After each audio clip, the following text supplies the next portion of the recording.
Alright, mate, welcome to the Australian Grand Prix. victory. Second time we're here tonight, of course, after that incredible dominating display from Sam Swift Ninja, aiming for a fourth title in gold. Incredible stuff. One of the most dominating victories you'll ever see in ALR history. I think it was about 20 seconds, wasn't it, in the end? Absolutely redonkulous pace there from Sam Swift Ninja. I've just broke my stream, but never mind. However, more importantly, we've got a new subscriber as well. So thank you very much to Domicos, who subscribed to us. Thank you very much. Absolutely appreciate that. That's fantastic stuff indeed. Then, right, let me get the old stream back up then, and let's go for the runners and riders then for this season in silver. Of course, Australia is just waiting for us to get going. But before we do, we gotta just take a look at the motley crew, which will be driving in silver season 10. And goodness me, I remember sitting in my sister's living room commentating on the first ever silver race way back when. Goodness gracious me, when I had real bad internet and had to keep going to and from the Forest of Dean back in the good old days. But here are the runners and riders then for silver then. Of course, in the of course, Red Bull Racing are the defending constructors champions, and they've got two drivers that could potentially be a major thorn in the side. And Red Bull hoping to retain the constructors championship as well with Kiki and Coop. Coop has never raced in silver before, so making his debut tonight, which is really good stuff indeed. And Kiki, of course, 2 Grand Prix wins there in 7 pole positions and 9 podiums in his career of silver. In 38 Grand Prix starts, only 4 DNFs there for Kiki. Also a Constructors World Champion as well within the silver division then. So illustrious, an illustrious company is the Red Bull team this season, which is all really cool stuff indeed. Aston Martin are up next, and of course the Aston Martin team have R2 Beat and Torre. Of course, R2 Beat won the opening race last season, didn't he? And of course that is R2 Beat's only Grand Prix win at the moment. Then making his 49th Grand Prix start tonight. R2B is, of course, 5 podiums, 3 fast laps, 2 driver days, only 2 DNFs in those 48 Grand Prix starts as well. Pretty impressive stuff. R2B made his debut way back in season 7 of Austria. Of course, R2B come in as a 100%er, didn't they? Of course, 100% race, since we only do 50% in Grand Prix racing. And then Torre, of course, making his 13th Grand Prix start tonight. Then, sorry, yeah, his 13th Grand Prix start tonight with 2 podiums his name, and I feel that Torre is going to be in the running for the drivers' championship this season. Certainly in the promotion spots at the very least. Said Kick Sauber. This is the only championship that Kick Sauber in ALR last year did not win. They came third in the constructors last season, didn't they? Absolutely domination. Goodness gracious me. In the Kick Sauber, it's far from Camera Racer. Camera Racer's on holiday, but Camera Racer, when he returns in Japan in a week's time, I believe, making his 97th Grand Prix start. Of course, Kick Sauber have got a lot of experience behind him this season as well. Farf making his 137th Grand Prix start, 3 Grand Prix wins there for Farf with 15 podiums and 14 fast laps. Only 13 DNFs there for Farf, of course, making his debut back in season 2 of Silverden. Of course, was Cameron Racer made his debut back in Monaco season 3. Goodness gracious me, the old guard of Silverden. Next is the Alpine team. Then, of course, Vessier has retained the seat of the Alpine, and I think he'll be quite happy that he's hasn't got far from him now. And of course, Mr. Raging Bull as well. I was surprised to see Mr. Raging Bull hasn't finished higher than 5th in his time in silver, which I find absolutely astounding. But making his 16th Grand Prix start tonight then for Mr. Raging Bull was Vessier making his 60th Grand Prix start. Happy 60th to Vessier. Good stuff indeed then. Of course, that is the Alpine team, finished 4th in the constructors last season. The McLaren Mercedes next up, Mayran and Markey, who driving in the McLaren team. Then quite inexperienced, and I think it's the least inexperienced driver pairing on the grid. 20th Grand Prix start tonight for Mayran then, and of course 11th Grand Prix start for Markey then. Markey made his debut back in Bahrain in season 4, whilst Mayran made his debut just a few seasons ago in Monaco. Both drivers have visited the podium before. Mayran has got 4 pole positions to his name. Can he get his 5th here tonight then? Williams up next with the Duke, who I have, hopefully, I'm not going to fall on my sword. Goodness me, that would hurt. But I will get the point, I suppose. But Williams have got the Duke, who I think is going to be one of the championship contenders. And then we got one of the drivers that possibly is the quickest driver, pound for pound, in the form of Jinner.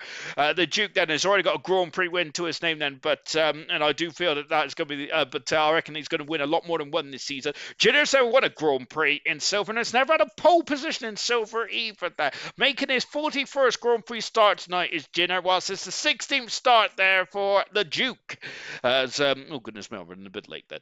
Then we have got who's next? Then let me get my old list back up, because Ferrari with Riley and Irvine. Irvine stay with the Ferrari team, whilst Riley making his 23rd Grand Prix start tonight. Irvine making his 80th Grand Prix start there for Irvine. Grand Prix winner is Irvine as well, with 3 podiums there, but it's a distant memory, that Grand Prix win is for Irvine. Can he get himself back up on the podiums and back to his hopefully his best? Well, let's see if he suits this season's Ferrari. Mercedes AMG Petronas then is up next then, and 2 drivers that have been runner-up in bronze. Can they get promotion? Can they start to push for promotion this season with Jay Hings and Luke then? Jay Hings and Luke have not won a Grand Prix in their season, in their silver career so far. However, Jay Hings has got 7 podiums, and he has finished 4th. He has finished 5th, I think, in the championship. Did he finish 4th last season? I can't remember now. But and the of course 80th Grand Prix, 42nd Grand Prix start tonight for Jay Hings. Luke making his 4th Grand Prix start there. So then 2 drivers, and I think that can be outside contenders for the championship potentially. Where am I? Haas is up next with Nigel and Dan. 2 drivers that knows a lot about championship gold, don't they? Nigel, the first ever world champion of ALR, called silver champion back in season 5 as well, making his 92nd Grand Prix start for Nigel, with 11 Grand Prix wins there, 5 poles and 29 podiums there for Nigel, and a 2-time constructors champion as well. Dan then making his 11th Grand Prix start here tonight, of course, the bronze champion there. He struggled a bit last time he was in silver, but I do feel that he is a new man, isn't he? And then last but not least, it is the Racing Ball team then, with Gordo and Kaidal, 2 drivers that I feel struggled last season, but a lot of experience behind Gordo. Of course, Gordo won a championship before in the realistic 100% performance championship a few seasons ago. 147th Grand Prix start tonight for Gordo, with a Grand Prix win, a pole position, 19 podiums. Incredible stuff indeed then. And of course, Kaidal with his 29th Grand Prix start there, and Kaidal really found his feet, didn't he, halfway through last season, and hopefully he can find that pace again here tonight as well. Goodness me, I have done that. 2 minutes to spare. Self high five, fantastic, great stuff indeed. Right then, where was I? Good luck, Silver. Let's make it an epic start to the season. We also got Delano evening. Jinner, let's go, Silver. Farf, who's number 1 for some reason. I would like to know what these number 1s are. Is this, I like a good old ranking then. Ranking, I said. So I think that's what it is, isn't it? What's this? Phil Firth is back. I didn't know Farf was related to Colin Firth. Fantastic. Farf to win the championship, says that Knowlesy. Doubtful, more like relegation then. We've also got Pasto Crush Sonado in the comments as well. Fantastic stuff indeed then. Of course, Australia then, like last night, hopefully we don't have any rain on the horizon like we did last night, which did throw a curveball, and I feel that if we had a bit more changeable conditions, the race might have been turned slightly on its head. However, what we did learn last night is that it potentially could see 2-stop strategies, which will very much throw a curveball into these Grand Prix races, which I love to see. More pit stops the better. Not as many as Spain 2013, but certainly between a 2 and a 3 stop would do me just fine. But they were on the intermediate tyres for the race. I would say it was light rain throughout the Grand Prix, and it did, and it was a very interesting end to the race because a couple of drivers struggled. Sorry, I just hit my nose on the mic. A lot of drivers did struggle with punctures with intermediate tyres. Is that going to be the same for the slick tyres? I do not know, to be honest. So, which is nothing unusual, to be honest. But it's what makes it great, isn't it? It's a ranking for how many comments you send in the stream, Mr. Meek. Ooh, I feel like I'm being told off. Holla, good luck, or give me back my number one, says Serious Mushroom. Don't worry, Mushroom, I'm not going anywhere. Ha ha ha ha. So who's number three? Gordo's number three at the moment. Who's number two? Oh, Knowlesy's number two. Good stuff indeed. Actually, now, so Gordo's number three. Ooh, what's the purple thing next to my name? It's a rank of how many comments you said in the stream, Gordo. That was what Novelty said anyway. I want to sound like I know what I'm talking about. I absolutely don't. Of course, by the way, I got some devastating news today. I've only just realised, I realised just about 10 minutes ago that my washing up bowl has got a big old hole in the bottom, which means that I can't do my washing up, which is an absolute shame. Maybe I should get a dishwasher potentially, but then again, I struggle to even work the washing machine. To be fair, I'm always number two, says Alex said, and make of that what you will, ladies and gentlemen. We got a rain cloud somewhere. Bound to be wet every week with Farf hosted.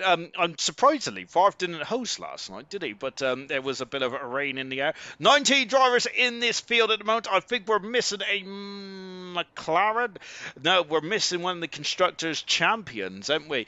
In the form of, I've forgotten who it is now. I think it's Kiki that we're missing, isn't it? But I can't remember what car he drives for. Shocking stuff indeed, then. All professional here, I tell you. All professional here. Oh, Jinner's hosting, so it's going to be dry then. Far from making 10 places in the first lap, says Serious Mushroom. Absolutely. He's a demon off that start line, isn't he, Farf is? But as we're now ready to get going then, I'm just taking a look down the list, and Ballant is reserving here tonight for the McLaren Mercedes. So only Markey is eligible to score for the score points for the McLaren team. Reason being is because that rule came in a couple of years ago after, I think it was in silver, wasn't it? No, wasn't it? It was in bronze, where the Ferraris won the Constructors' Championships, even though one of their drivers was missing in action for about 9% of the season, which was really a bit unfair, to be honest, on the rest of the drivers.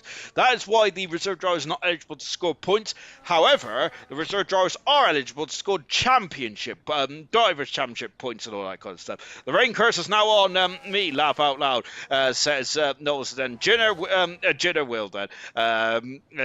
As Ballot saying that rain race is coming in. Wet race, I think, says Gordon. Goodness gracious me, then, of course. So another wet race then. We've had a lot of wet races in Australia over the years, haven't we? Of course, Jenson Button's first Grand Prix win back in 2010. Oh, God.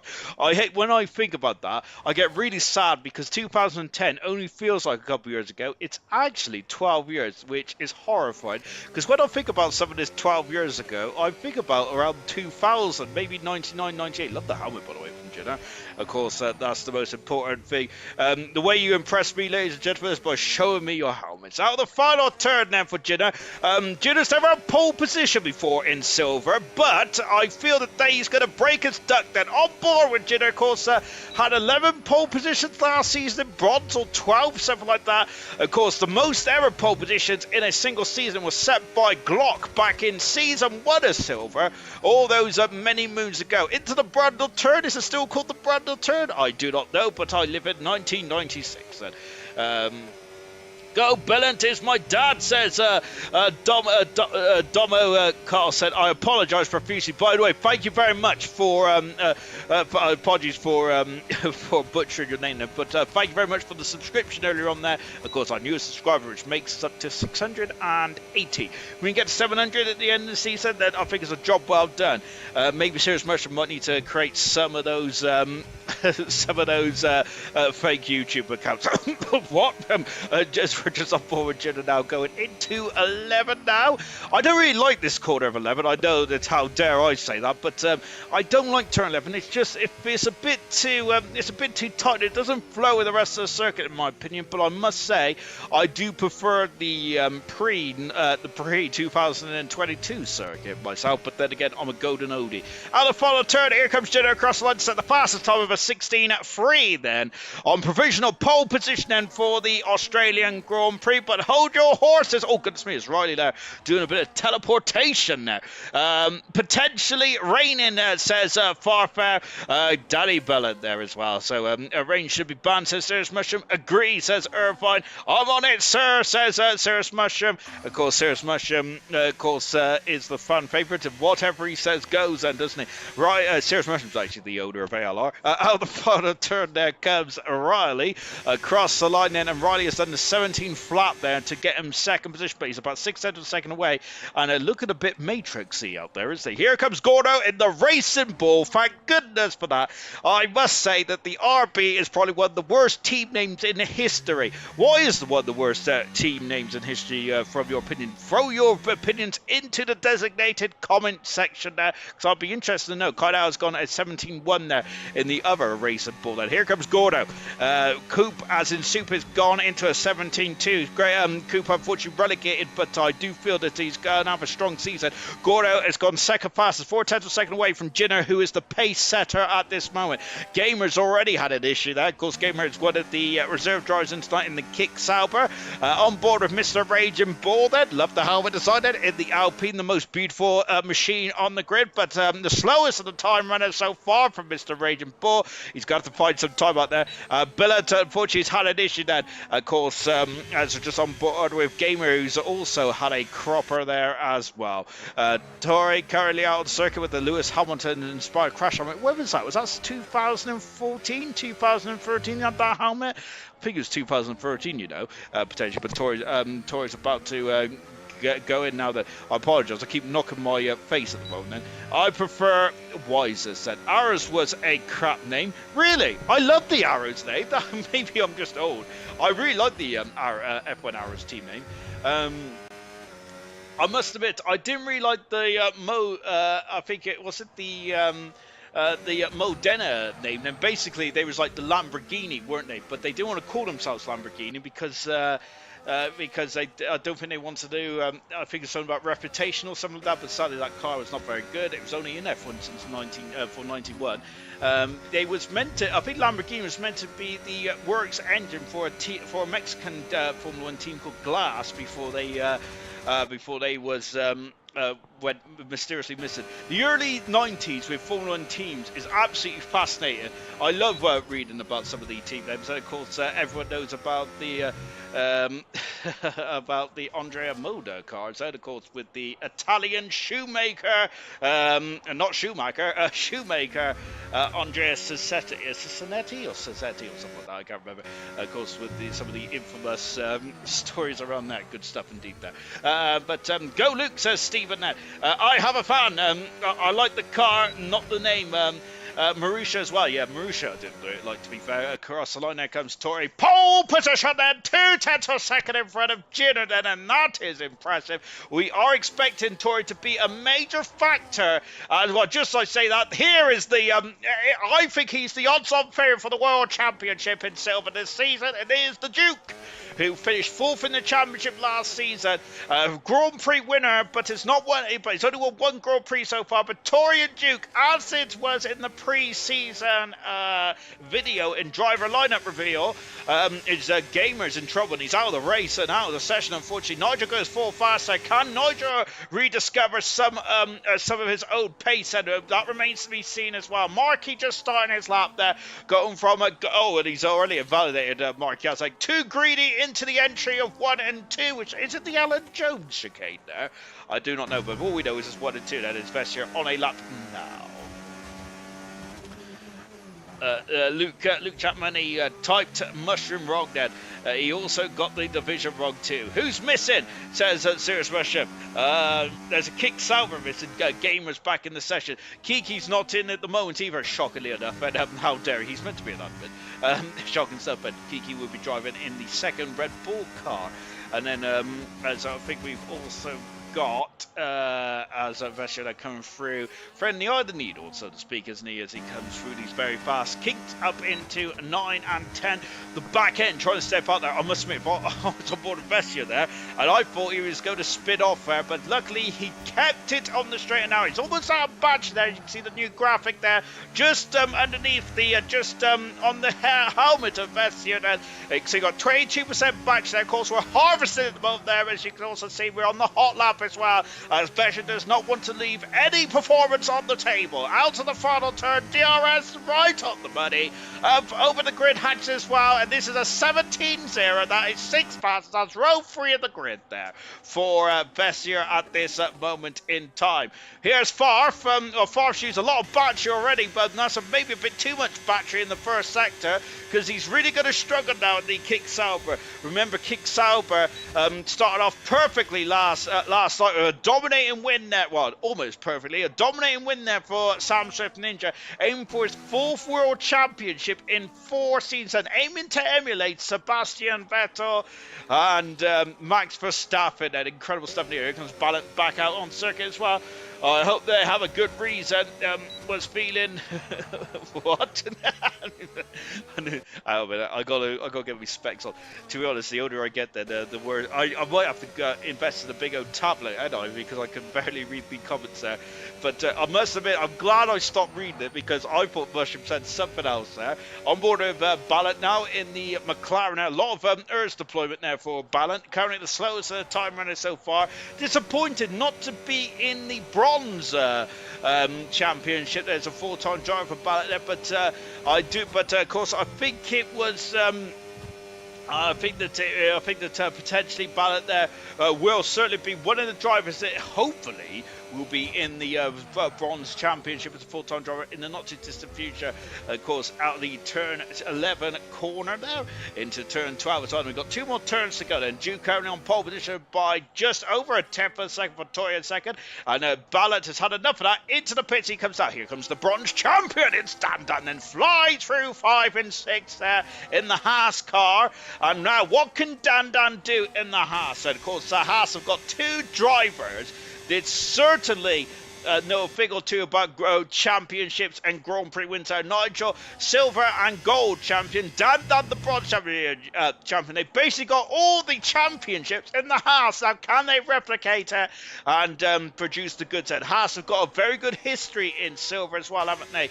With the most 5-1-2 finishes Haas have, which is the most in any championship in ALR. I think it's 5 anyway. Of course, remember that super team of German and Liam, won 7 Grand Prix in a row before the Mushroom decided to end that winning streak and win in Japan there. Dan Dan only 12th at the moment there, but Dan Dan was not strong in qualifying in bronze last season there, so it's going to be his racing repertoire. Kaidao looking strong at this stage. Good stuff indeed there for Kaidao, who really struggled last season, but goodness me, he's found some performance in this racing ball. I've just poked myself in the eye. Oh, I've also knocked my thing off as well. We got Gamer. I've got an issue. No force feedback at all. Tried to leave to see if it was fixed, but it made me retire, says X-Gamer. I think that Lights had the same issue as well. And I must say, I didn't think it was a big deal right up until where it happened to me in one of the races when I was driving in 100%. And I must say, with no force feedback, you do not know when to put the power down and how much you'll hurt in the tires. So that's a major problem for X-Gamer. Grand Prix winner in silver, but he's going to really struggle to replicate that with technical gremlins already for the Kick Sauber. Kaidal has gone up to 7th. Great time indeed for Kaidal. Nigel, 77, 100 a second up in the second sector, but taking a lot of curb on the outside there. The Duke is into the 15th. Golly gosh there for Duke then with 5.5 minutes to go in this qualifying session. There only one qualifier tonight. It's the 18-minute qualifier, just like in gold last night, and it could be the same weather conditions as well. Nigel across the line. Nigel goes up the 6th, and Riley has made his way up in the 7th. Good time there for Riley, living the life of Riley. Here comes Jenna then. It's in full position moment now. Jenna is and I'm expecting big things out from Jenna this season. Runner up in bronze last season, 1300 a second. up there. I keep getting that then. Let's go, Ballantyne. Only pole, nothing less there from Domicos. And I apologise if I'm saying your name wrong, but thank you very much for joining us tonight. Absolutely great stuff. At the moment, his dad is down in 16th, finishing on a 23.335 so far for the McLaren driver. Jay Hings is emerged out of the garage in the beautiful Albert Park sunshine. One of the Williams cars getting out of the way. That if both Williams had tripped over each other, that would not have been ideal. Yellow flag, but it is just for the second Williams getting out of the way. That is, of course, the Duke who's currently on pole position. And maybe Williams have got a monopoly of pole positions potentially this season. Out of the final turn, only 14 turns. It used to be 16 back in my day. Across the line now, Jenna. Second fastest. It's a 1-2 for the Williams team. Wow. And Markey's got up to third whilst I've been waffling away. Great time indeed there for Markey. As now we're going to have a bit of a lull. There's Jay Hings there just into turn 9 and 10, one of the best corners on the circuit, potentially the calendar as well. I love turn 9 and 10. Absolutely fantastic stuff indeed. Here we go. Sean's excuse like Snifflegate. May I say, I was very ill in Spain last year. I fought to lap 11, I think, before I spun and then pit and quit. And far still get me license points. Disgraceful behaviour indeed. Jay Hings out of the final turn then. I must say that I did actually try and back out, but unfortunately I didn't. Unfortunately I was too late on the check-in. Jay Hings only 15 fastest there for Jay Hings at the moment there. Oh, and goodness me, taking a bit of a shortcut is Jay Hings there. Ballard back on circuit. Irvine is about to start us up in the Ferrari. And what could Irvine do? That was the lower half of the grid last season was Irvine, so hopefully he can find some pace. I love the Lewis Hamilton crash helmet from 2008, one of my favourite seasons of all time. Why is that, Sean? Probably because I'm a Hamilton fanboy. I am indeed. Is it possible to fix or not? It just comes back, gamer. Mine came back when I kept turning the controller off and back on, because eventually it did come back, but the amount of time I lost was I lost a lot of time to be honest, but I was slow anyway, so it didn't really make much of a difference there. We got Morris in the comments as well. I'm already practicing for China. I think it's Jin's retired from the session in that second position. I think it's Japan next week, my good sir. By the way, Troy joined back our party for the first time since season 8. Is that why he was so good? I was on 80% tyre wear on lap 27. That's why I pitted, says Morris. And of course, he was all wondering why, but it was the tyre wear, very extreme last night, and I love to hear that, to be honest. Of course, I think these one-stop strategies, yeah, they're fine, but we do like a bit of a curveball in strategy outcome there. But Morris, Jamie Morris, I want to stress it as everyone goes 17th fastest there. The second slowest runs at the time so far. Therefore, everyone's struggling at the moment down in P17. It is Japan next week, not China. Just want to stress that, Indigo, is that we don't want you practicing on the wrong circuit. We don't have China this year. Of course, but it is on the 100%. I keep calling 100% in the realistic calendar, of course. Be there for Ballant. Of course, that was because the DRS was enabled. Luke will now put it on pole by a 15.8. Then you call. You can still call me Indigo, Sean, with a kiss as well. To be honest, I like to call you. Do you want me to? I can call you Indigo, or I can call you Jamie Morris. To be honest, I like calling you Jamie Morris because I sound a bit more professional. But then again, having said that, I also like Indigo as well because I love how it matches your helmet design, which I thought was really spot on last night. Across the line, Ballant finds 5 seconds. An impressive time there for Ballant, but still currently slowest the time runners so far. Into turn 9 and 10. There's cars in the way, and Mr. Raging Bull might be raging with that Aston Martin. We did not see who it was, but Mr. Raging Bull has surely lost a bit of time there. And of course, remember the drivers there. Even the slightest bit of hesitation there can cost you a performance in lap time there. And Mr. Raging Bull might be raging that crash out, but I certainly would be, because that getting a car in 9 and 10 is not ideal there. Remember that really cost Flippy going for 8 Grand Prix wins on the road towards the end of last season, and Mr. Raging Bull does improve by 0.2 of a second, give or take that. but that is certainly going to hurt, isn't it? Tori, 10th of a second up in the first sector. What about second split now? 2300 a second up, then flies into 9, flies into 10, and on the outside curve, pedal to the metal, flat out, as Murray Walker used to say on the 97 game. Murphy's on pole position down under in Australia. Fantastic, and the Duke has got a duel here. Then Tori then as we're back on board there in the Aston Martin. I'm not sure which Aston Martin impeded Mr. Ranger Bull, but there might be a penalty coming their way. Checker flag has fallen. Luke is in 9th position. Jay Hinks stays in 15th position, and Tori goes into 3rd position. What about Riley? Goes up in his 6th. Great time there for Riley. Looking for an Alpine now. Who is that? It's Fessier. It is Fessier into 9th fastest for Fessier. Good stuff indeed. And here comes Farfo for in this championship a few seasons ago. Stays 13th there for Farfo has got previous in good race trim there. Duke does not improve there. It is Markey still on pole position. Irvine across the line. Can Irvine improve? No, he stays 17th on the grid there. My golly gosh then. What about that other half of Nigel? Nigel stays 7th then on the grid.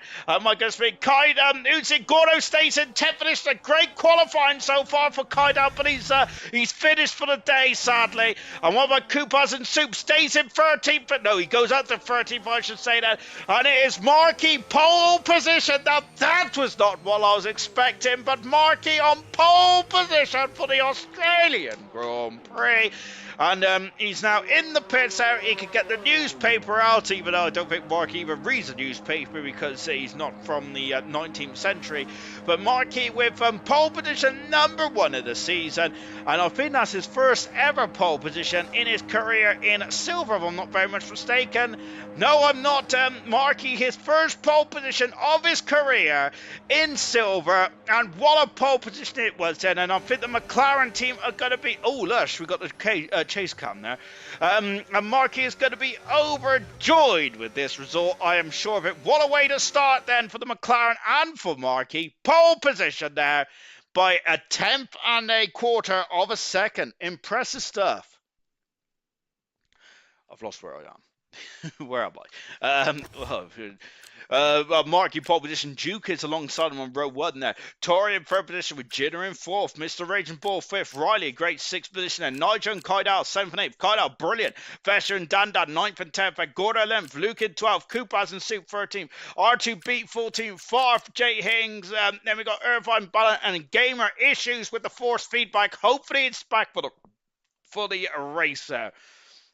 Oops. I almost blocked Serious Mushroom. I can't wait to start commentating again, says Indigo. I love Indigo or Jerry Wars. You can call me either then. I'll call you. Oh, we got rain. It's not as heavy as last night, though, is it? Oh, my goodness me. Charles, I'm still trying to, and I still read the newspaper. To be honest, though, it is, isn't it? It's the best way. I love reading the newspaper. I am, because it's where I go to the sports section. Sadly, page 3 is not a thing anymore. Oh, dear. Get off the stage. Hey, it's me, Sweet MJP, and missing already, I must say that. It's great to see Sweet in the comment section as well. Fantastic. I'm still slow, I see, says Irvine now. A Dominic Cost saying, never mind, Ballard will win from last to first challenge there. And Matthew Mate, you're very quick then. Oh, it's blocking me, says Serious Mushroom. Not only in the chat, but also on the race circuit as well there. I never blocked Serious Mushroom at 12. We're teammates in 100%. Not 100% in the event. I must say, I got to buy a new controller because my knob is a little to the left at the moment. So I think I broke it playing MotoGP. I don't think it's rage this time. I just generally think it's the way I steer the motorbike. What's on page 3, Sean? I'm not going down that road, Jamie. And then we've also got, you are slower, Irvine. See you next season in bronze. Goku saying harsh. Rain with dry tires. Oh my gosh. And so, well, this is going to be a recipe for disaster, isn't it? I love it. And look at that. Oh, this looks good already, doesn't it? I can't wait for this. So let's go through the grid then. All soft compound tires all tyres, I should say, all dry tyres are being represented on the grid there. Look at this. This is a greasy track. They're not as wet as it was last time. What a horror show for these drivers then to start the season. New cars, new handling model, and goodness gracious me, new way of thinking of Grand Prix racing. And these drivers have got to tackle this Albert Park street circuit with white lines painted across the road then, because it's a parkland for the rest of the year, and they've got to somehow stay on the straight and narrow without spinning those rear tyres and going into the Armco. Medium tyres for Duke, for Riley, for Gordo, for R2 Beat, for J Hinks and for Gamer. Balance is on soft tyres, everyone else on hard. Markey, pole position for the first time of his career in silver.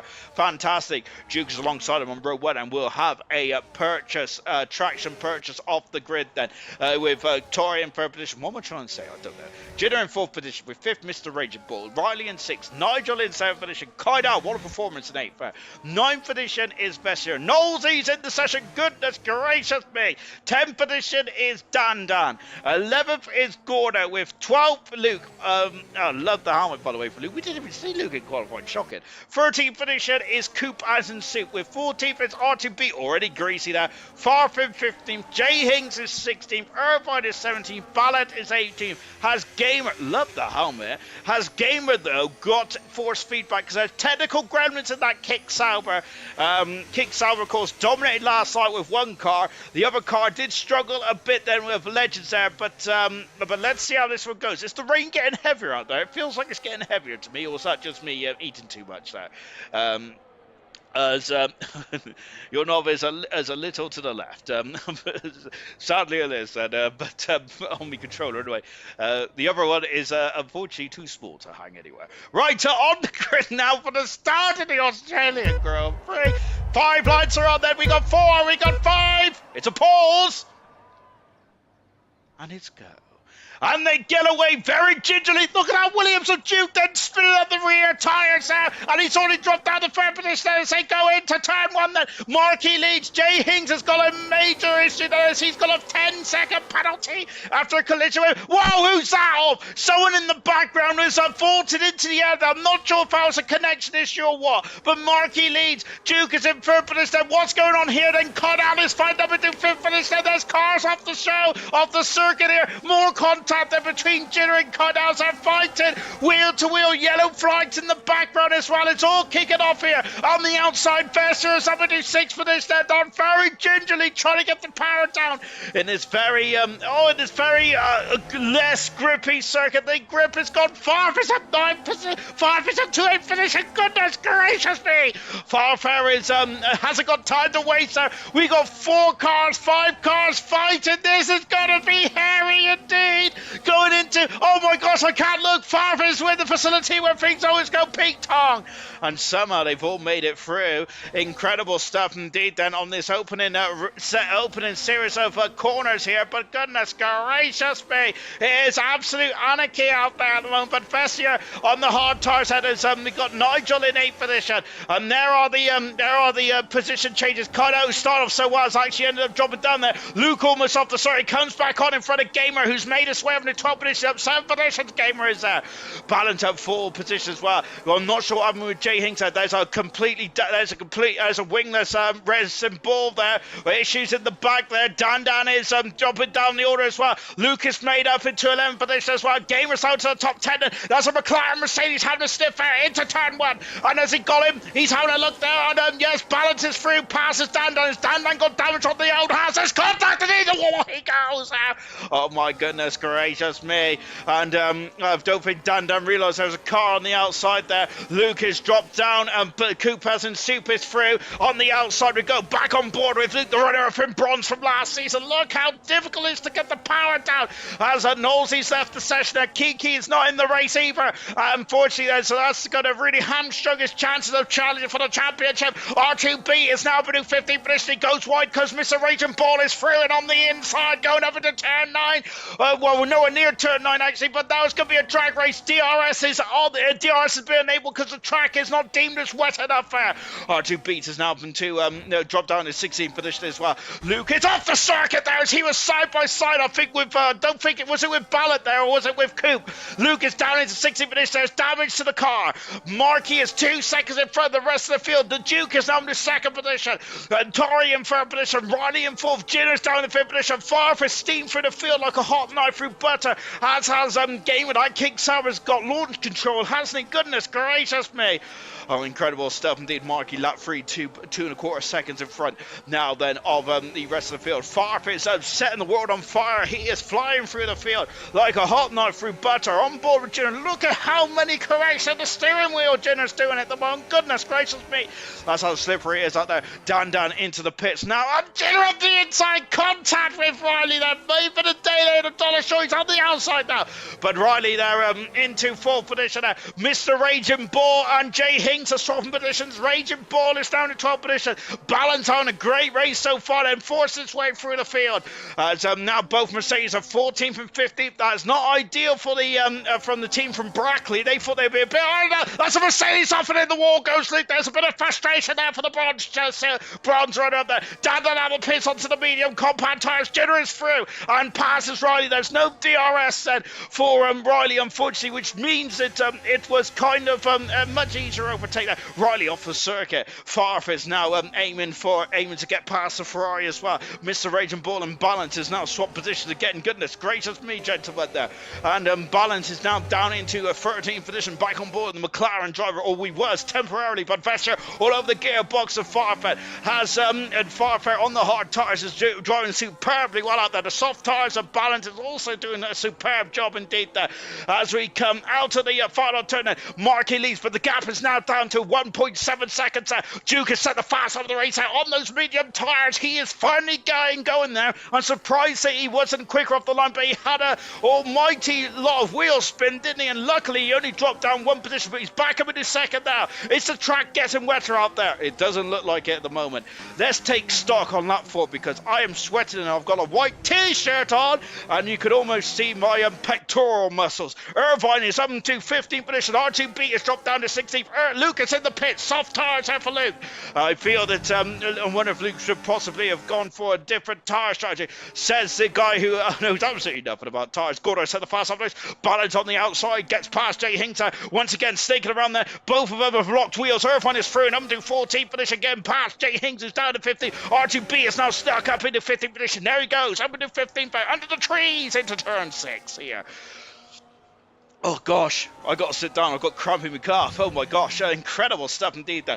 And I must say that there's more action in the opening 4-5 laps here than there was in Gold last night. But of course, Gold was very pristine. Also, oh my word, there's contact between the two cars. Riley has got no DRS. I'm surprised Farf didn't breeze past him down into turn 9 and 10 there potentially. My goodness gracious me. Out of the final turn there, Markey is now, the gap is now under a second. DRS will be available for Duke, as what's happening here. And look at the fast laps come through. I think that the track is getting quicker. The track is getting dry. The rain is easing off here. So we've had a miserable start to the Season 13 World Championship there with the amount of rain coming down in the first 2 races there. Unbalanced soft tyres. I wonder if they're going off now. The tyre strategy is going to be an interesting one there. There's rumours about 1 stops. There's rumours about 2 stops, which is great to hear. We do not want these simple 1-stop races, do we? Markey, who absolutely took off like a scalded cat there, and now, but all of a sudden, and the Duke is now starting to come back out, and Balance has lost out there. It's R2B is through, and up into 14th position, gets past the McLaren driver. Now the Aston Martin, can he stretch his legs there? What's happened? Contact, it's Farf. Farf is on initiative, and he is crawling. But Vessier and Farf have renewed hostilities, I think. I'm only guessing, but unfortunately for Farf, he's dropped down into 10th position. Excuse me. Oh. I'm only guessing there, but unfortunately, it looks like the Vesser and Farf may have come to blows there. Potentially, remember the two teammates and warring teammates for some of last season's squad, especially in Japan. Balance is starting to drop down the order on those soft tires. I wonder if Balance was expecting a early safety car in tricky conditions. The rain has now stopped, so the track will now start to get drier and drier. Then, so anyone who's on the soft tires, the Luke and Balance, there might start to struggle at this stage of proceedings, but we'll see how this one goes. Markey, half a second in front of Duke, who's in second position. Tori in third. Jinner starting the struggle, and now second back there. Riley is on his own there because we've got Nigel, and then we've got Kaidal doing a great job out there. Kaidal is fantastic stuff indeed. Gamer in 8th, Vesser in 9th, 10th position is Park, and Koopas and Super has now made his way up to 11th position. Irvine's got a penalty now, unfortunately. Oh, what an incredible start to silver. My goodness gracious me. I've had my work cut out here tonight, ladies and gentlemen, which is not ideal because it's a Monday. I'm meant to be saving all my energy. Luke's got the fast on the race on those soft tyres, of course. Oh, my goodness gracious me. Tomorrow, pole position there for Cirrus Mushroom. I do actually think the Mushroom will probably be on pole position. Archer beat for the win, says Matthew Phillips. Said, not TT, you're not that. It's what's happened. Gamer has lost out then to Fester, who's trying to recover after, I think, there was issues between himself and Farfair potentially. I won't have time to jump in. I'm on Knowles' account that says Kiki, so unfortunately, Kiki not starting the Grand Prix, unfortunately. Should add a graphic of Sean's heart rate, says Stephen there. I know face cam so we can get to see him go red then. I'm always red, to be honest, so you know, but that's maybe a ginger joke. Marcus at the pass on the race, but Tori has responded. Jinder has responded as well, as Farf is pushing his teammate out of turn 14 there. As a balance got to go medium now then. Farf is through and past Gamer and up into 9th position there as Farf is hunted down his rival, but unfortunately for Farf, taking liberties in the first chicane there, and that's a slap on the wrist. It's a 3-second penalty.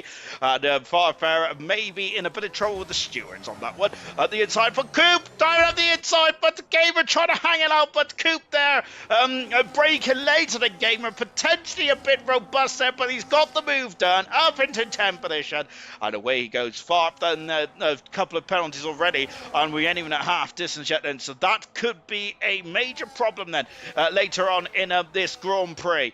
So Markey leads, and still leading on lap 7 then. I thought the Duke was going to steam up behind him and take the lead. Cooper and Farf have now swapped positions. Farf had dropped back then, of course, that is the effect of the DRS. We didn't see any DRS overtakes last night, and potentially whatever your feelings are on DRS, and there's a lot more overtaking tonight, then, especially with DRS, but whether it makes it too easy or not remains to be seen. So Cooper now up into 9th position there in this opening stage here. Kaidal, what a performance there. Struggled in the last 2 seasons in silver, but today in the Racing Bull, he has found some pace, as Duke has set another fast after the race, and now it's really hunted down the McLaren, who is on pole position there for Markey, and potentially was not in the script of challenging for the Grand Prix win and the championship. We're only on round 1, of course. I get far too excited. Into the pits there, Gamer is there, and already into the pits there, so that's surely a 2-stop strategy then.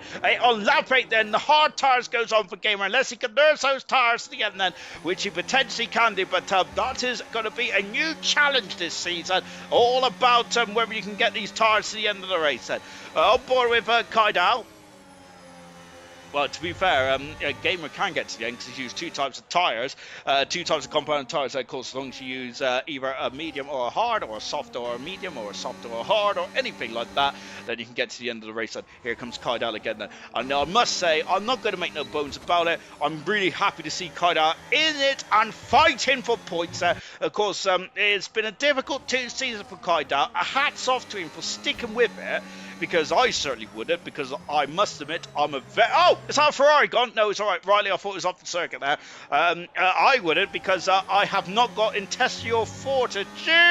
Oh, it's an Aston Martin. It's beat off the circuit, damaged the end plate of the Aston Martin, and that is going to be an early pit stop, but the only saving grace or silver lining because the silver, is that he can go to the pits and go into the hard tires and do a similar strategy to Gamer, but he's going to lose an abundance amount of time here. As I was saying, I'm so happy to see Kydal mixing it up here, because he has done sticking with it when it's been a very difficult last 2 seasons. And now look, he's reaping the rewards. Is Kydal? He has found some pace in this racing ball, and fantastic to see that. Really well done indeed there for Kydal.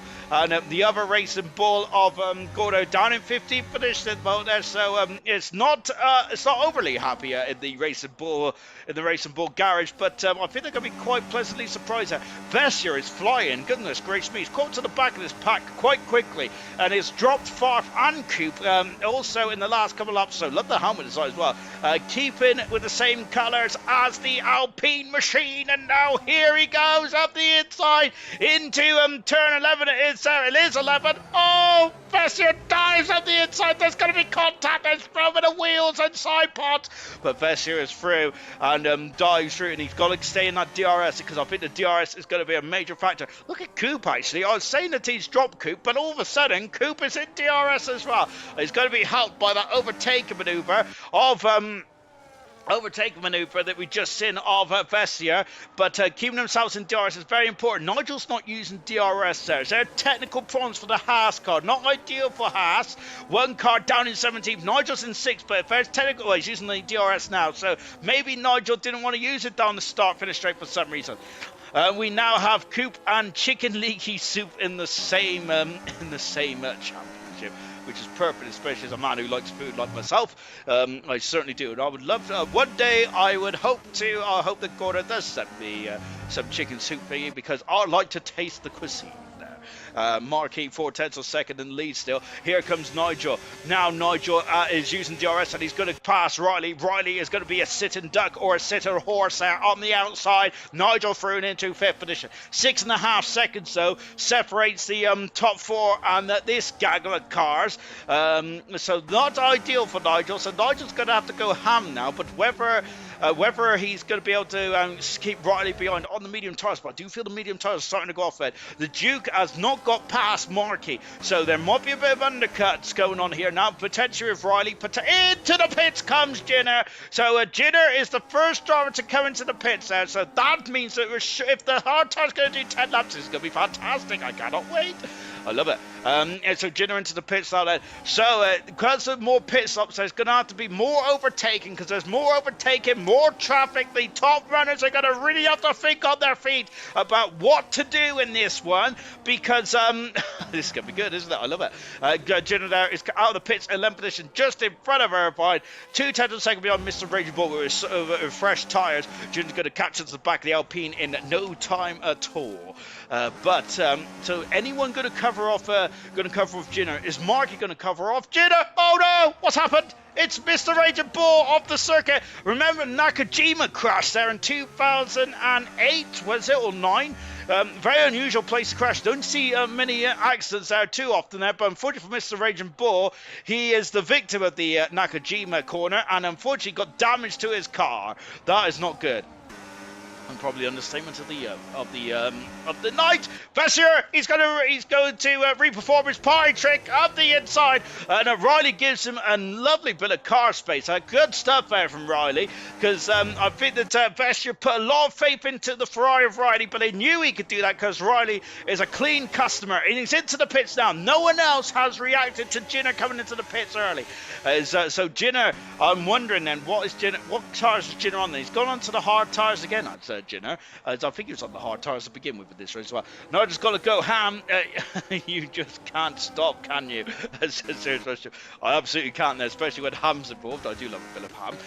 What's going on the front here? Marquis leads, and he's actually now starting to get out of that DRS range, and the gap's now back up to 0.8 of a second now.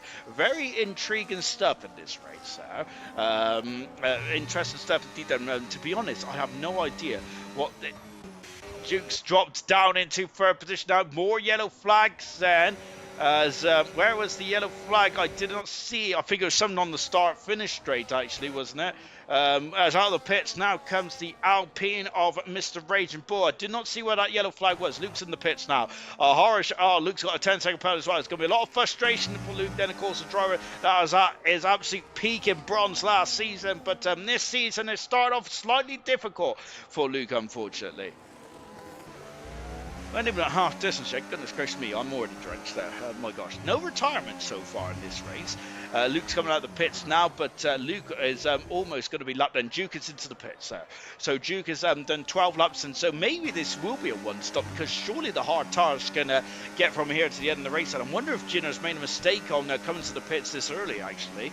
Maybe then. So all the drivers, I was expecting all the drivers talking about the tyre strategy and everything like that. I thought it might be a two-stopper. Ginner set the pass up on the race end. So he's going to be going a hammer and tongs now. But the more this race is starting to develop, then the more I'm feeling that Ginner may have pitted too early, because I'm sure as well as he's going to go hard medium in this race. But we all know that Ginner is very hard on his tyres. So I'm wondering if Ginner has had to do a similar thing to what Lewis Hamilton had to do back in the Turkish Grand Prix in 2008, when Hamilton was very hard on his tyres in 2007 in Turkey, and of course he had a tyre delamination, didn't he? And then 2008 he had to do an extra pit stop, go on a free stop strategy just because of how hard he raced those Bridgestone tyres. Maybe Ginner has had to do the same thing here tonight on board a coupe now. There's a bit of drifting and ducking and driving there through 9 and 10. I gotta say, I love how all these drivers, Bessier at the inside passes Nigel. What a drive so far from Bessier, but Nigel's having none of it there and back through there. There's the wily old veteran there, getting back past Bessier. I think that Nigel's probably seen Bessier do that several times and has decided he's not having any of it. But unfortunately for Nigel, he's not going to have any DRS now, which means that Bessier could potentially have a shot down into turn 1. But Nigel's really taken off here out of the far turn. Perfect stuff. I think that Williams in the background is actually... Oh, Nigel, I thought... Oh, there is a car off. Oh, no, it's Kydal. And Kydal has got damage on the Racing Bull, unfortunately. Bessier now in full position. Kydal is going to have to go in the pits there. Can he get a set of medium tyres to the end from here? One stop is not easy, so Ginner will be okay, says Sirius Musher. Tori's got a 3-second penalty. Oh, my goodness me. So Sirius Musher there... thinks that Ginner may actually have thrown a curveball for everyone else. So this is going to get very interesting indeed in this one. Oh, that's such a shame for Kydal, because he's driving superbly well. He's found some pace as well in that Racing Bull. Making a mistake, though, down in turn 1. Some might pit late on due to wear as well. Yellow flags. What's happened there? Does something go wrong down in turn 1? Who is it? It's Mr. Raging Bull off the circle again then. And I think that he's already changed the nose cone once, so he's going to have to change it again. We've also got an overtaker up as well as Bessier is through. Nigel's dropped down into 5th position because he's been passed by 2 cars, and there's action up and down the field. Markey has now extended his gap to 1.8 seconds well out of DRS range now then for Markey. Tori with a 3-second penalty as well. I feel that Markey has got is very happy out there at the moment, but of course you've got to keep an eye on the Duke, who is in 11th position at the moment there. Duke is, but is the highest runner that will be going to the end of the race, and Kydal is stayed out. He's going to lose an almighty amount of time there with that wing damage on that Racing Bull, though. The understeer is going to be horrific. Duke has set the fast up of the race, just underlying what I'm saying, which is fantastic. Thank goodness for that. By the way, thank you very much for joining us tonight. It's been an absolute pleasure, hasn't it? As I've been woken out of me hibernation. It's, of course, it's been a very long off-season, actually, in ALR, hasn't it? Goodness gracious me. I think that's what maybe bought MotoGP. It's a good game, but I just can't stay on my bike. I might need stabilisers. Riley's passed his teammate Irvine. Farf is now up to 9 seconds of penalties. Overdriving the car, I think Farf is at the moment. But a great start for Farf after a poor qualifying.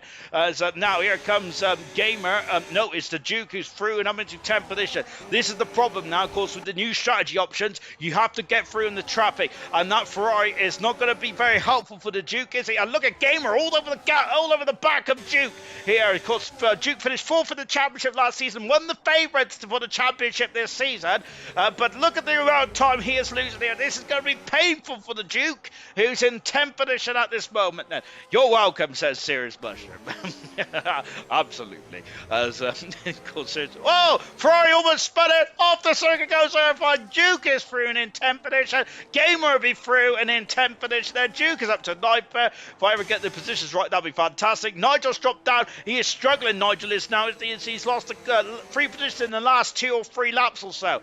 Marky's got the gap up to 2.6 seconds. Yes, Duke does have fresh tyres, but he's had to come through the traffic, whilst Marky has just been driving out in front and not having to struggle with the traffic. Remember that we've seen the traffic issues in real life in, was it Canada, where Piastri took a while to get through the traffic? Well, it was Canada. Thank goodness me, I can't remember now. Look, here comes Coop. He is through past Vessia, and now also through is Jenner as well. Jenner then who's flying out there in the Williams head, as you can see, back on board now. Both Williamses are trying to come back through the field, but both Williamses look the class of the field at the moment, don't they? But of course, we have just got over half distance. Anything can happen in this Grand Prix, and it usually does. Was that contact? I think there was contact once there between Coop and Jenner. I think Jenner may have steamed into turn 11 a bit too hot there. Back on board the Williams drive now. Into the pits comes the 2 race leaders. So Marky in the pits, Tori in the pits as well. Who's that? Vesser's in the pits. And I think the Nigel on the Haas, yes, he's also followed him through as well. Here comes Jenner. He's going to take the lead of the Grand Prix. There he goes at lap 17, but Jenner needs the pit still. Where is the Duke? And the Duke is only in 7th position. There he comes now, and that is the amount of time that he lost coming through the traffic. And Tori and Marky are now on the medium tyres, but Serious Russian said that they may struggle to get to the end from here on in. Let's find out though. With the cars now going to be lighter on the fuel. But of course, I still have to tip it around as the Duke can see his prey, but I think the Duke might be a bit disappointed by that, of how far back he is. So that has shocked me. Maybe she would have shocked Duke potentially, but Duke is probably not shocked by a lot of things, to be honest, as he is a driver that knows a lot about what is occurring in races. Marky's are going to be past Kai Dow. Whilst that's happening, Duke has got past Lewis, and now he's going to have a look at Tori. Not quite then. Tori is, of course, on those medium tyres now. Of course, the tyre blankets is not as hot as they used to be. I think they're like 70 degrees now, isn't it? So there's got to be a bit of time to warm up those tyres. But then I think that Tori will have a pace advantage at this stage of the Grand Prix. But whether he stays with that pace advantage remains to be seen. Mr. Ranger 4 has set the fastest lap of the race down in 19th position. No retirements yet in any ALR Grand Prix event so far, which is fantastic. Kai down the pits there, and he's got a 10-second penalty. Oh no, Kai down, who's had a brilliant race up into the last few laps or so, it's just gone a bit skew with, like my hairpiece, to be honest, tonight. It's all gone skew with for Kai down, and there's going to be a lot of frustration in that RB racing ball.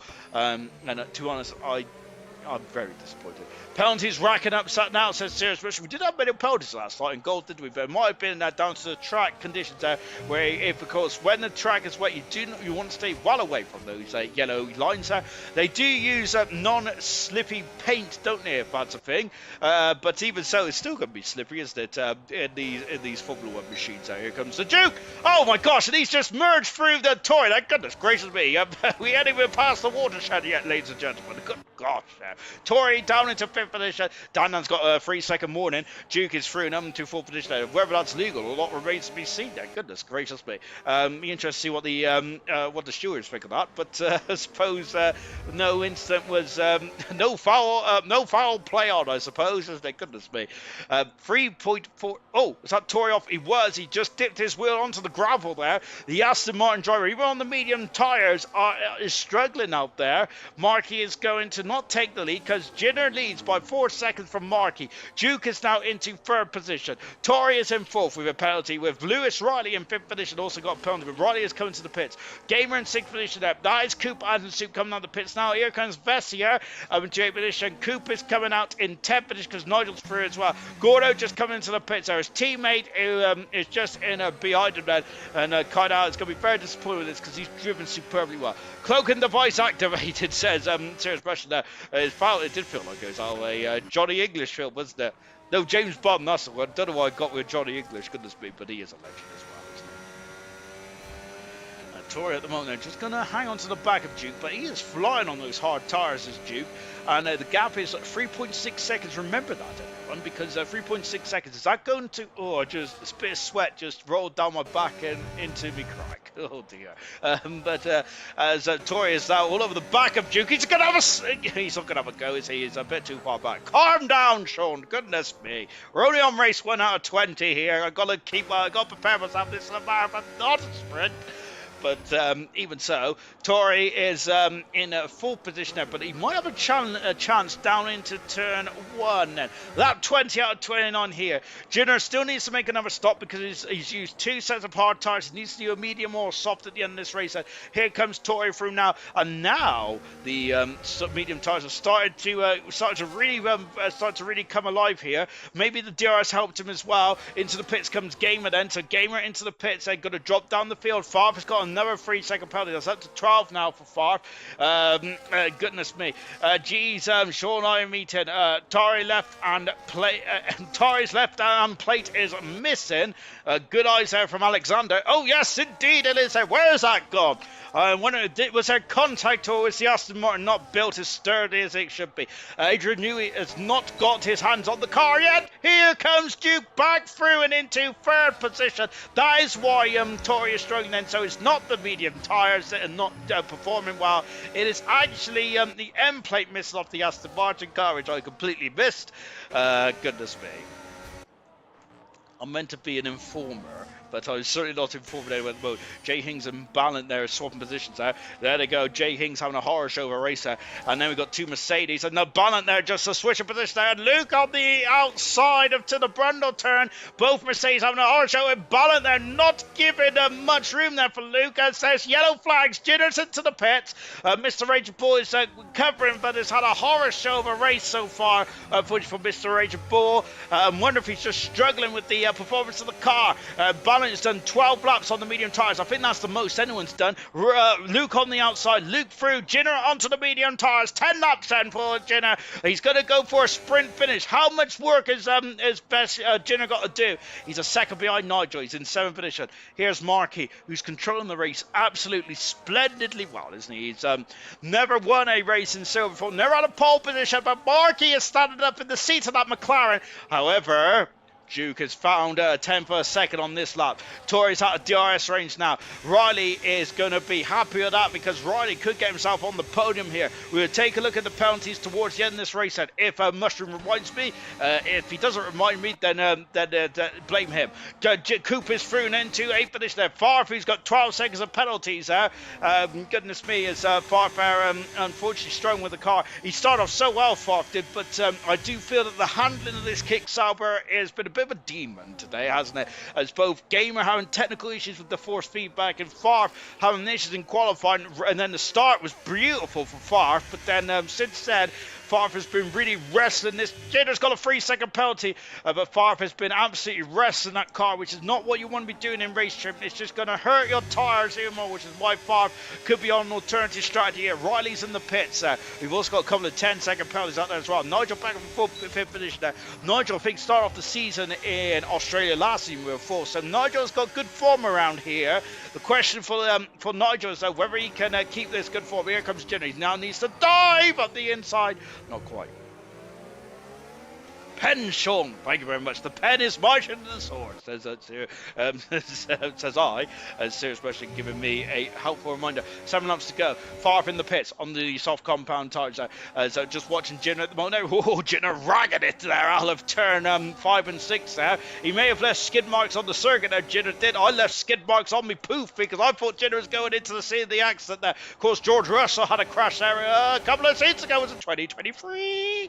On the outside, there goes Jenner up in the 5th position, passes the Alpine of Vessier. Nigel's also through as well. As Irvine and Gamer are having a good old scrap. Well, no, Gamer's through, and Jenner has got past Nigel, and up in 4th. Goodness me, whilst I was watching something else, Nigel has been, I think that's been a bit of a swoop there, hasn't it, for Jenner? Because I'm surprised about that.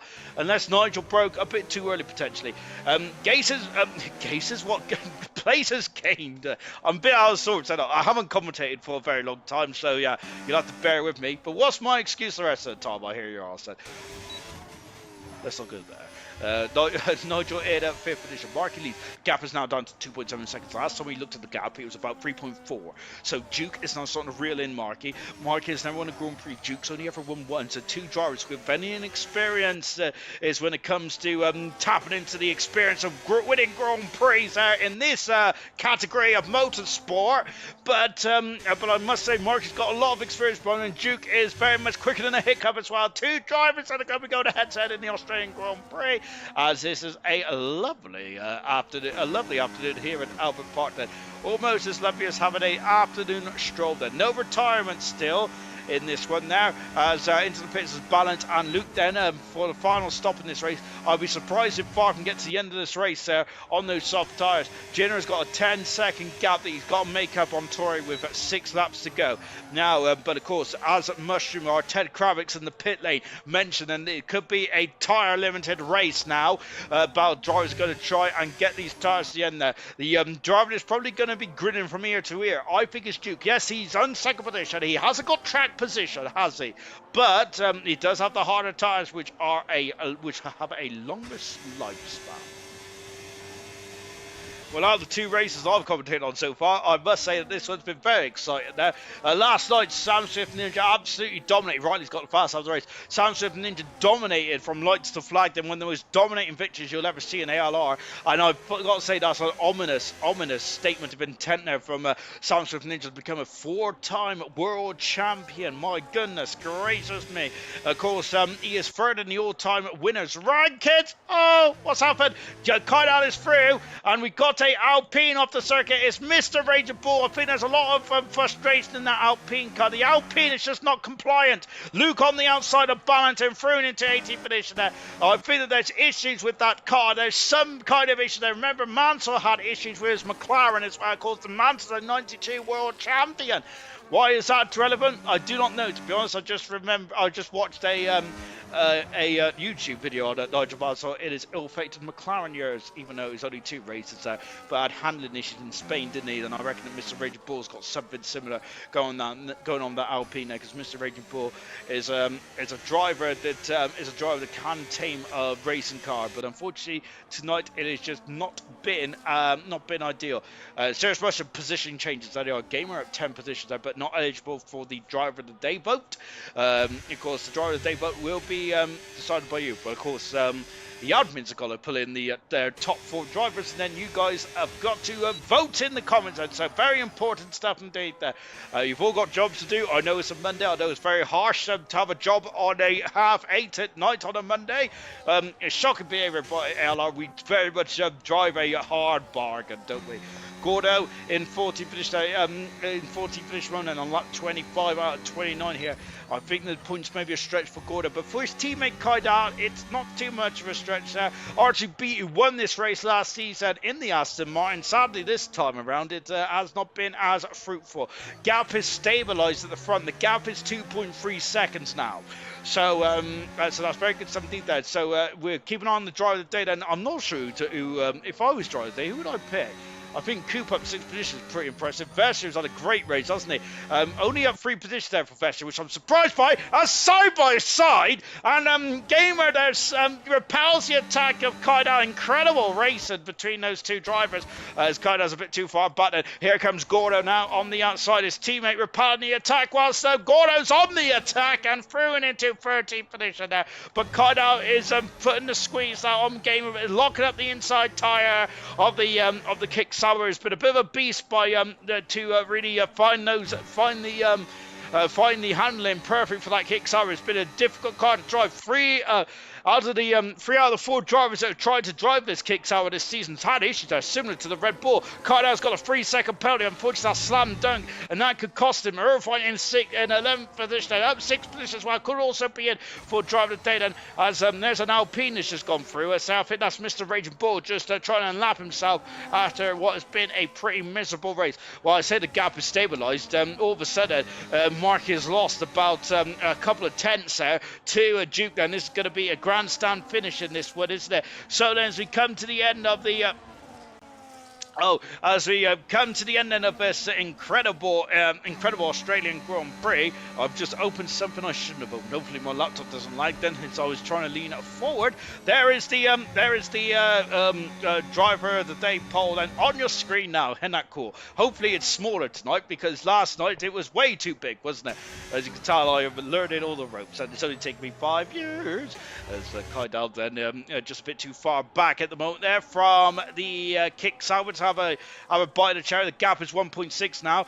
I feel that this is going to be a final push now for Duke. Then it's going to be a final push. And can Duke get his second Grand Prix win, or can Markey get his first ever Grand Prix win?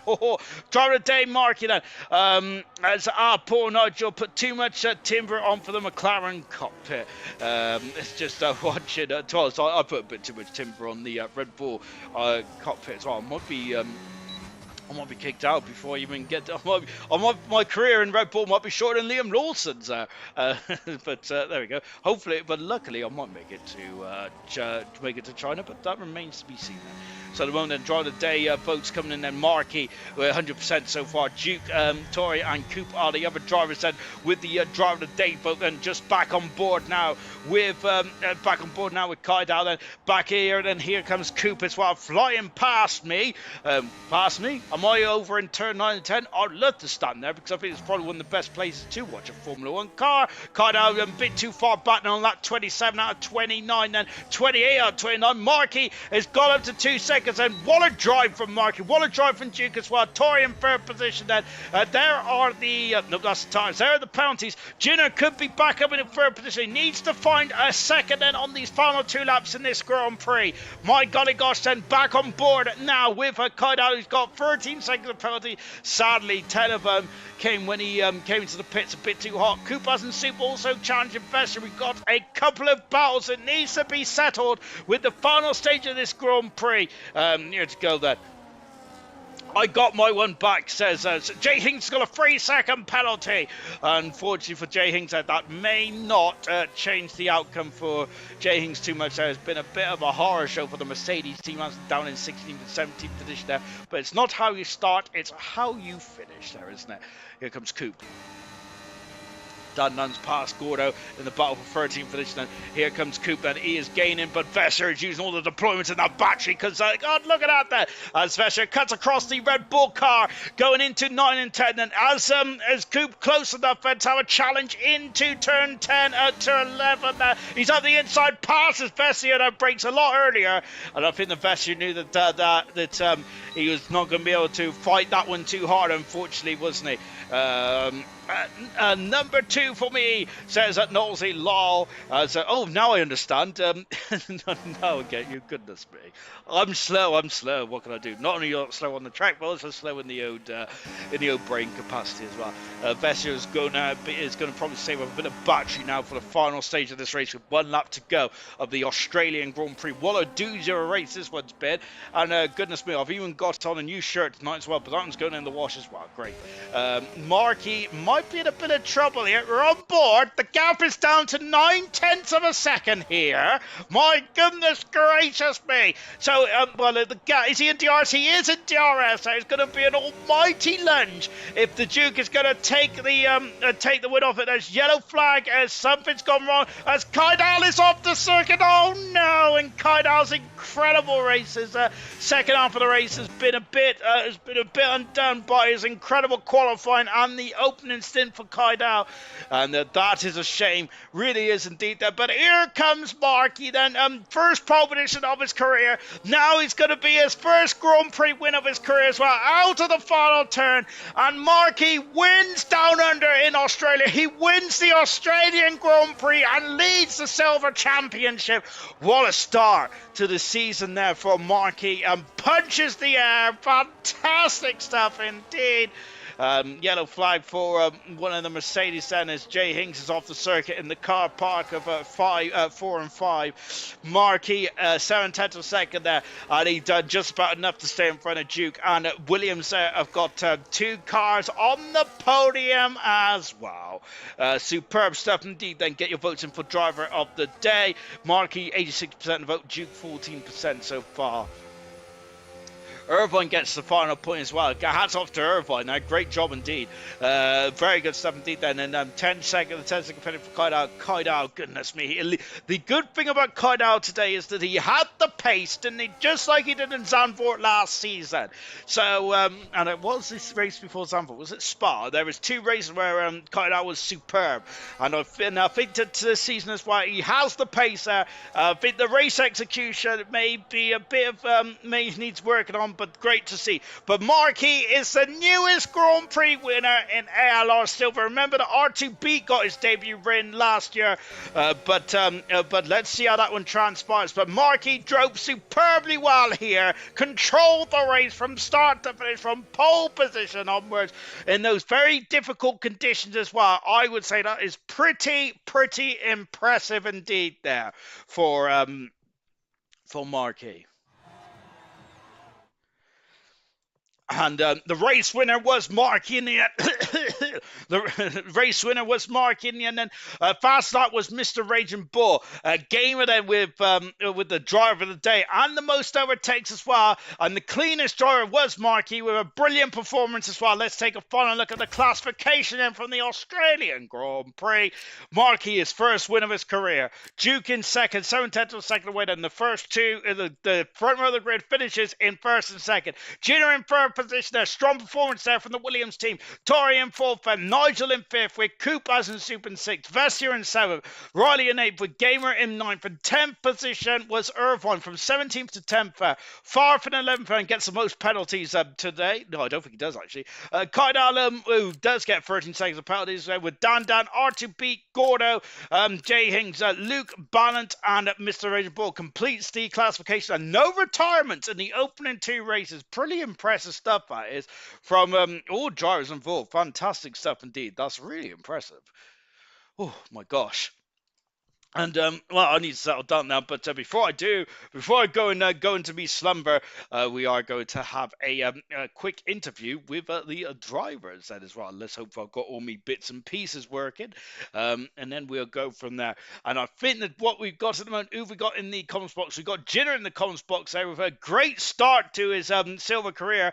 And Jinner, I think that if I'm not very much mistaken, this might be your first podium in silver, which I find quite astounding. And hang on, have a look. Yeah, no, I'm telling a lie. It's your third podium of your career.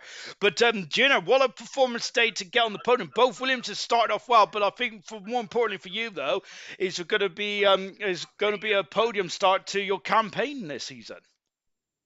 Yeah, it's given me a lot of confidence going into the season. I wanted to be like come in and try big top 10 and just be consistent. And yeah, I've got the consistency down. I have lost a bit of the qualifying time, but it's worth it. It certainly is then because last season you had about 11, 12 pole positions in bronze then, but sometimes in the race days you did miss out on a bit of points then. But what have you done over the off season to improve your race trim? It's just the way I go into it. It seemed like I would overdrive in the car, and I've realised that you can only do that at certain points. I've stopped that, and yeah, the consistency's come with it. And today, I think you was one of a few drivers that went on to the two-stop strategy. You went, I think you went hard, medium in the end there. What was the thinking behind that then? Was you concerned about the tyre life then?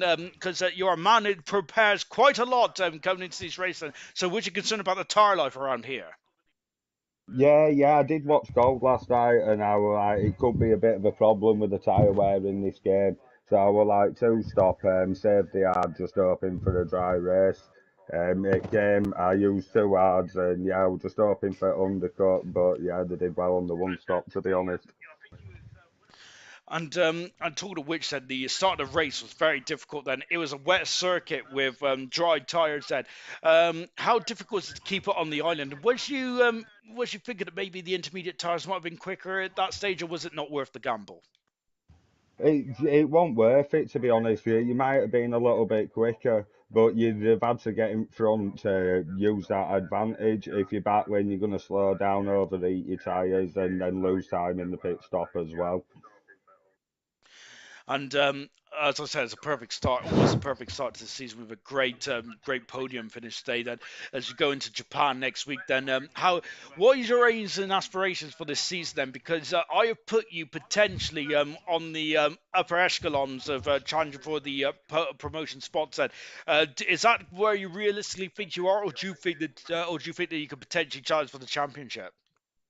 It's too early to tell, to be honest. Honestly, it's people are still getting used to the game. We'll have to see how it goes. Really good stuff. Well done today, Jenna, with your third podium of your career. Fantastic stuff in silver, of course. Fantastic. Duke, who Thank you. finished second today, and well, it got a bit scary off the line there, Duke. I must admit, I thought he was going to do a Kevin Magnussen as you flew off the grid there, and potentially I thought he was going into the wall. But what a save! Uh, I think the start was quite pretty tricky today because of the wet track, and then we're on dry tires as well. But I was thinking my strategy was always to start on the mediums and then go on to the hards because I felt the hard to be way quicker towards the end of the race. But I just didn't have a good start, to be honest. And then I just got swallowed. I think I think it was Tori that was right behind me. And then going into turn one, I was alongside my teammate as well. But I tried to give him space. And during the race as well, of course, you was on the medium tires. You came in the pits a bit early, and I mentioned in the broadcast that potentially you may have got held up a bit coming through the field. Do you think that the time you lost, especially with a lot of drivers were battling during that stage of race, do you feel that you lost the time that potentially cost you that cost you the Grand Prix win today? Actually, I don't think that was the case. I probably maybe lost, maybe at least at maximum maybe 2 seconds. But going into the pit lane, I nearly sped into the pit lane, so I slammed on the brakes so hard. I locked my rear tires and then I had a half spin, which I hit the wall. I clipped the wall on the pit lane entry, so I had to change my wing, and then I still finished. I think less than a second behind the leader. So I think I'll take that. That's the mistake that actually cost me the win. Ah, now that makes a bit of sense because I was quite surprised of how far down you were, and then also when they came out the pit, when the challengers of Markey and I think Tori came out the pits, they was in front of you, which I was quite surprised by that. So the wing change then potentially was the thing that cost you in this race, unfortunately. Yeah, definitely. Because I think without the wing ching, I think that's addition of maybe 4 or 5 seconds or so. I would have been at least maybe 4 or 5 seconds ahead. And of course, that could have potentially got you a Grand Prix win today. Markey was leading this race today, but I must say you was hunting him down there towards the end. And of course, you was on the harder tires, and Markey was on the medium. That gap was yo-yoing around. Then it did go dip under to just a second there with a couple of laps to go, but then it seems like Markey was able to pull out a second or two towards the end. Then was he run out of deployment in the years, or did you make a mistake? Yeah, I actually ran out of deployment, and I was also cautious as well because by lap four, I had two warnings, so I couldn't drive on the limit. I always had to give a little bit of margin to play with. So I noticed it was very quick on the straights. In quali, I added a little bit of wing because I thought it was going to rain throughout the race. That was what I thought. So it was gaining a lot of time on me on the straights, but I would gain the time back in the corners. So that's basically just what happened. And of course, it's a very good start for the Williams team, both on the podium. But same question I asked Jenna about yourself, Ed. I've been very loudly banging your drum and saying that that you're the championship favourite, which you're probably not too pleased about that because you're especially with the commentators' curse. But but I do feel that that you probably are the quickest driver in this championship. Does that make you a target, or does that make it easier? And what are your aspirations going into this championship this season? Yeah, I think actually my aspiration is actually to go for the championship this season. And Australia is one of my strongest tracks. So I actually came into tonight's race hoping to win, but then I think a little bit of mistakes as well in quali and then the race just put me on the back foot. But it's still a long season, and then I'll just be looking forward to Japan and the remaining races as well. and we cannot wait to see you both there. Fantastic stuff. The Williams team on the podium, incredible stuff this season, and of course with Mark, he also getting a Grand Prix win as well. His first Grand Prix win of his career in Australia. That is it from me this week. You'll all be lucky to, you'll be happy to hear. Tomorrow night is going to be Alexander in the comms box then for bronze then, and I must say bronze is going to be all up in the air. I cannot wait for that. I'll be back in the land of the rising sun in Japan in about a week's time then, and are we going to have more rain? Well, we certainly have had in the opening two races, and we could potentially have rain tomorrow as well. I cannot wait. It's going to be fantastic. See you tomorrow for bronze. Goodbye.